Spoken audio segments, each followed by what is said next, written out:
Assalamualaikum warahmatullahi wabarakatuh. Kali ini saya akan berbagi tips bagaimana menulis artikel di jurnal yang sudah terakreditasi.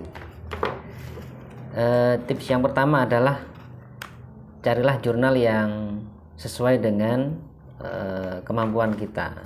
Artinya sesuai dengan kemampuan kita itu disesuaikan dengan keahlian kita, ya, sesuaikan dengan keahlian kita. Kemudian kita bisa ngeceknya di Sinta. Itu kira-kira setelah kita cek itu jurnal mana saja yang sesuai dengan keahlian kita, itu nanti kita bisa lihat di sana sudah terdaftar mana jurnal yang sudah terakreditasi atau belum. Nanti akan tersedia mulai dari Sinta 1, Sinta 6 sampai Sinta 1 dan lain sebagainya. Kemudian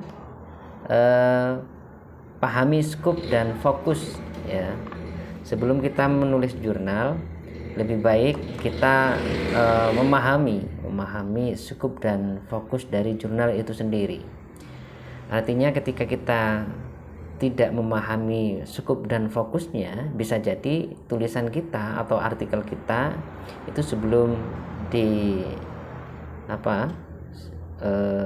belum sempat dibaca pun sudah ditolak gara-gara skop dan fokusnya tidak sesuai. Kemudian jangan lupa pahami gaya selingkung. Nah, setiap jurnal itu memiliki gaya selingkung yang berbeda-beda. Oleh karenanya sebagai penulis harus memahami bahwa gaya selingkung setiap jurnal itu memiliki ciri khas yang berbeda-beda. Oleh karenanya silahkan difahami itu agar tulisan kita, tulisan para penulis nantinya itu bisa sesuai dengan keinginan dari jurnal yang akan dituju. Nah, selain memahami gaya selingkung, maka jangan lupa tulisan kita sesuaikan dengan template yang sudah disediakan. Artinya begini, jangan sampai ketika tulisan kita mau dikirim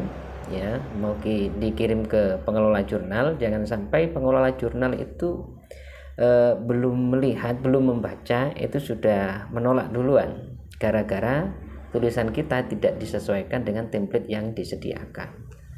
Ini poin wajib yang harus dilakukan oleh para penulis. Jadi sesuaikan dengan template yang sudah disediakan.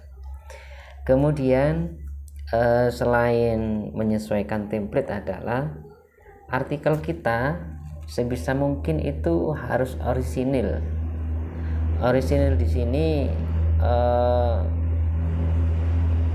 kalau saya mengartikan adalah gagasan-gagasan atau tulisan-tulisan yang kita tulis di artikel yang akan disubmit itu setidaknya memiliki tingkat plagiasi yang kecil. Semakin kecil dari tingkat plagiasi yang dari tulisan kita, maka itu semakin bagus.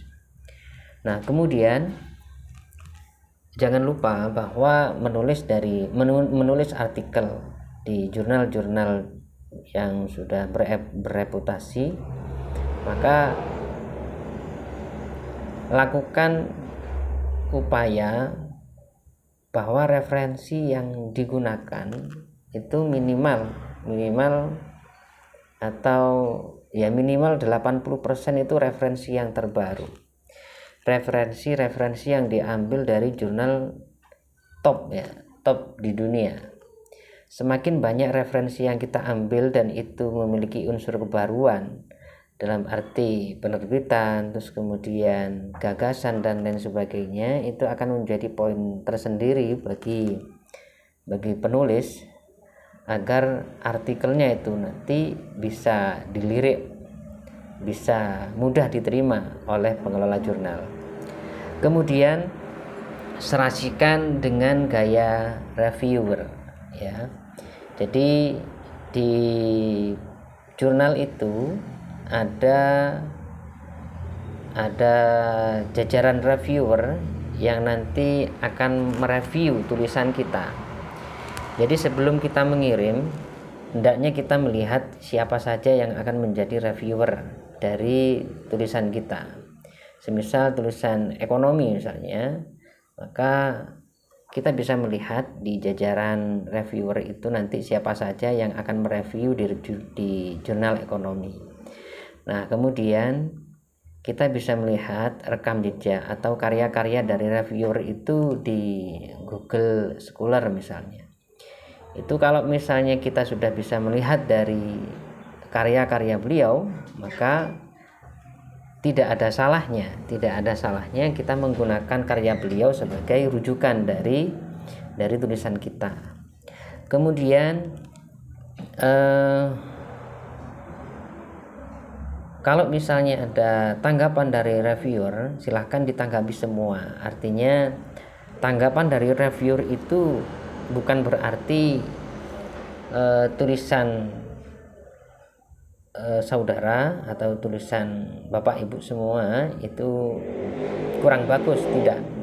Tapi tanggapan dari reviewer itu memiliki tanggapan yang membangun, dalam artian sisi yang perlu ditambah itu pada bagian mana, itu silakan ditanggapi semua, agar para reviewer itu mendapatkan respon positif ya, mendapatkan respon positif dari Bapak Ibu.